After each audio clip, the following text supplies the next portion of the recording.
Nice to meet you. And over there's our sister Duke. Season's greetings. We are the Parkingtons, part-time council, part-time storytellers. Welcome to the town of Calico. The year is 1885. And the day is Christmas Eve, so there's no time to waste. We still have to trim the tree and hang the stockings. I'm going to get my Calm down.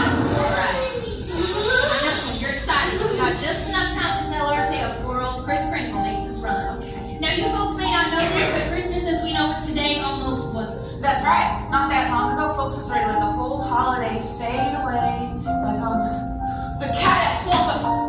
Then a fellow named Charles Dickens wrote A Christmas Carol, and it reminded everyone of the true meaning of the holiday and the warmth of being with the ones you love. That was nigh on 40 years ago, and now Christmas is the best time of the year. And speaking of being with the ones we love, we take you now to a cattle cabin rented for $8 a month on the outskirts of town, just beyond the Calico River Rapids. It's one with a wreath on the door and a patchwork stockings hanging by the hearth. Now, hearth is a fancy word for fireplace, but you won't find anything fancy here. The home of Jim and Della Dillingham. You could read that on their mailbox, but as you can see, the lettering has almost been lost to the elements and there isn't enough money to repair it. A small extravagance purchased from the carver when Jim's paycheck was a solid $30 a week.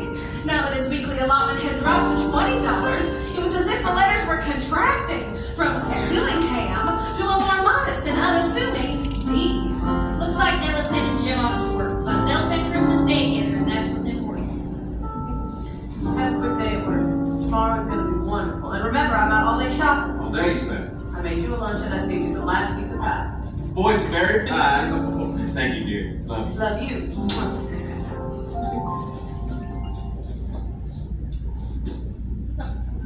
Jim's got a busy day at the SA office. Wangled for others while your pockets are empty is a tough job, but he's a hard worker, and tomorrow is Christmas! It's beginning to look a lot like Christmas everywhere you go. Take a look at the 5 and 10, they're listening once again, with candy canes and silver lanes aglow. It's beginning to look a lot like Christmas, toys in every store. But the prettiest sight to see is the holly that will be on your own front door.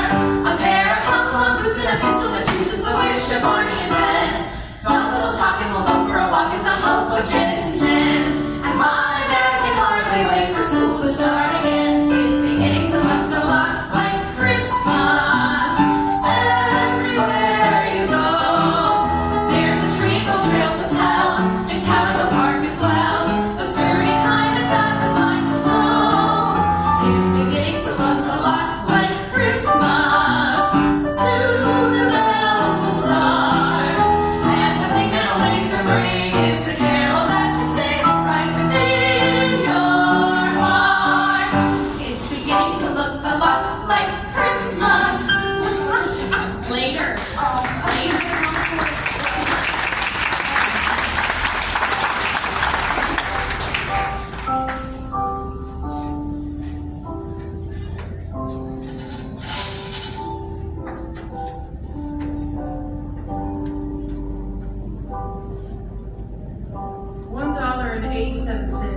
$1.87. That's not a lot of money. And most of that was in pennies. Pennies saved 1 and 2 at a time by haggling with Walter at the general store and Cordelia at the bakery. Every visit since Founder's Day. Della's cheeks burned with embarrassment from having to keep such a close watch on her purse string. $1.87. That's not much to buy a Christmas gift with. Oh, what can I buy with $1.87 for Jim? My dear Jim, who worked so hard for us. And there were 2 possessions of the Dillinghams in which they took mighty pride. The first was Jim's oak-handled Colt single-action army pistols. A gift from his father when he married. The other was Della's hair. Why had Cameo Kate herself lived across the rapids, Della would have washed her hair in the water just to see old Kate turn green with envy. And Wyatt Earp would have turned around and headed back home had he seen Jim's oak-handled pistols. Such fine specimens of Colt's ingenuity they were. Della knew she had to find something fine and rare. Something just a little bit worthy of the honor of being used by Jim, but with only $1.87, there wasn't much to choose from. Unless... Without taking time to second guess herself, Della raced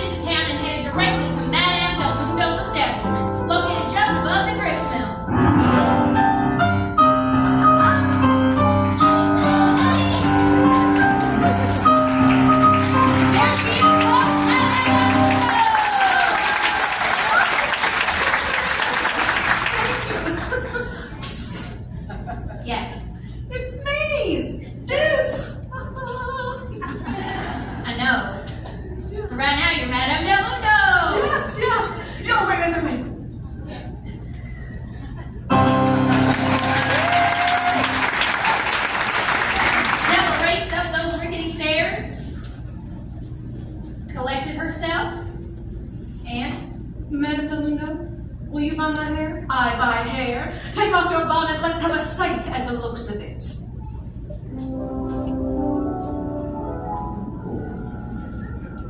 $20. $20? $20 for a lifetime. $20 for Jim. Okay, quick, before I change my mind. The next 2 hours flew by faster than a June bug in a tornado. Della tore through the general store, the blacksmith shop, and couldn't find a thing worthy of Jim. That was, until she reached the Pots and Coulter Trading Post. I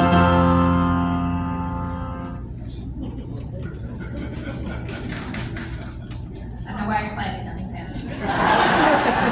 Can you give me something one more time? The Pots and Coulter Trading Post! Do you ever wish you were an only child? This is going a lot better than I thought it would. Is it? You're doing great. Come back here. Yeah, what's up? This was going a lot better if you were out here being hot. Oh, is that Right now! Right now! The Popsicles Trading Post! There it was. Surely it had been made for Jim and no one else. There was nothing like it in any of the other stores. It was a hand-tooled leather belt with double holsters, perfect to hold 2 up-handled Colt single-action army pistols. It was simple, yet elegant, proclaiming its value in substance alone, and not highfalutin ornamentation. The perfect gift for Jim. But how much? $21. Della thought about the sacrifice and scrimping it had taken to get that $21.87 in her purse. Yet, she didn't hesitate. I'll take it. Nothing was too good for her, Jim. Why, even though her purse may almost be empty, her heart was overflowing with the idea of presenting him with this gun belt. Just perfect enough for Jim's precious pistols. Well, go on, Della, get going before Jim gets home. Run, Della, run, run! Away in a manger, no crib for a bed. The little Lord Jesus laid down his sweet head. The stars in the bright sky looked down where he lay. The little Lord Jesus asleep on the hay.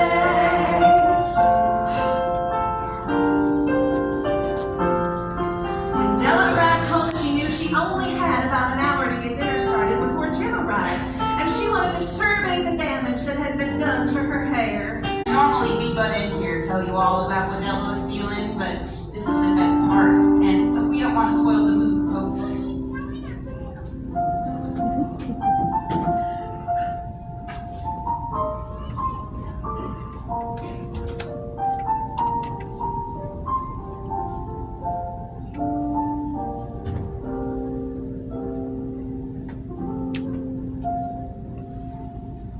I'm almost afraid to look. If Jim doesn't kill me, he'll say that I look like one of Miss Elliott's truant schoolboys.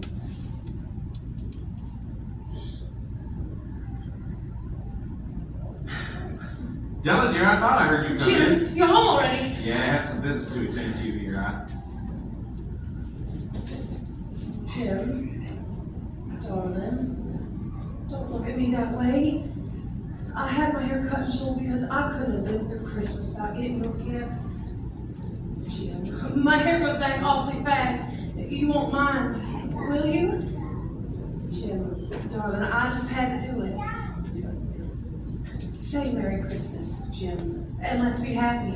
You don't know what a beautiful, nice gift I've got for you. Cut your hair off.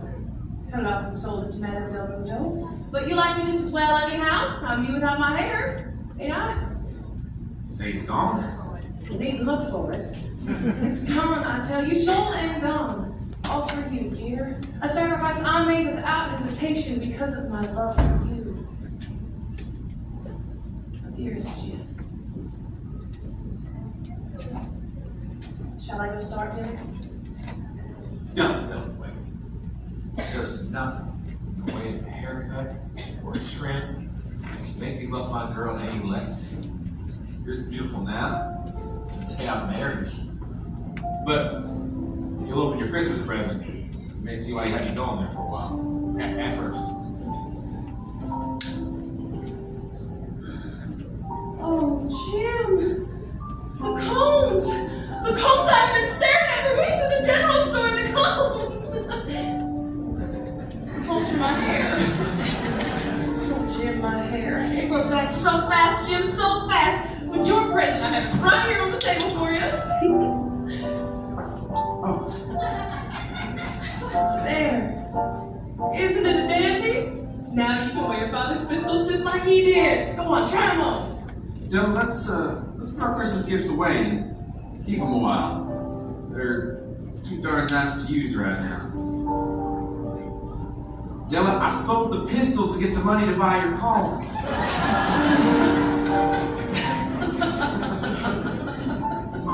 But Dylan, these are just things. They're beautiful things. They're not as beautiful as you. Dylan, your love is all I want for Christmas. Remember our first dance? I do.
They walked past the windmill, Goldie's place, and the blacksmith, and were just about to walk into the grill when...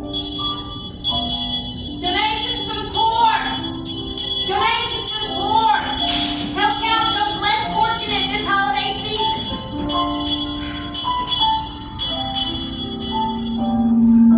It's only 87 cents. God bless you. Your coins will provide a needy orphan with a bright Christmas.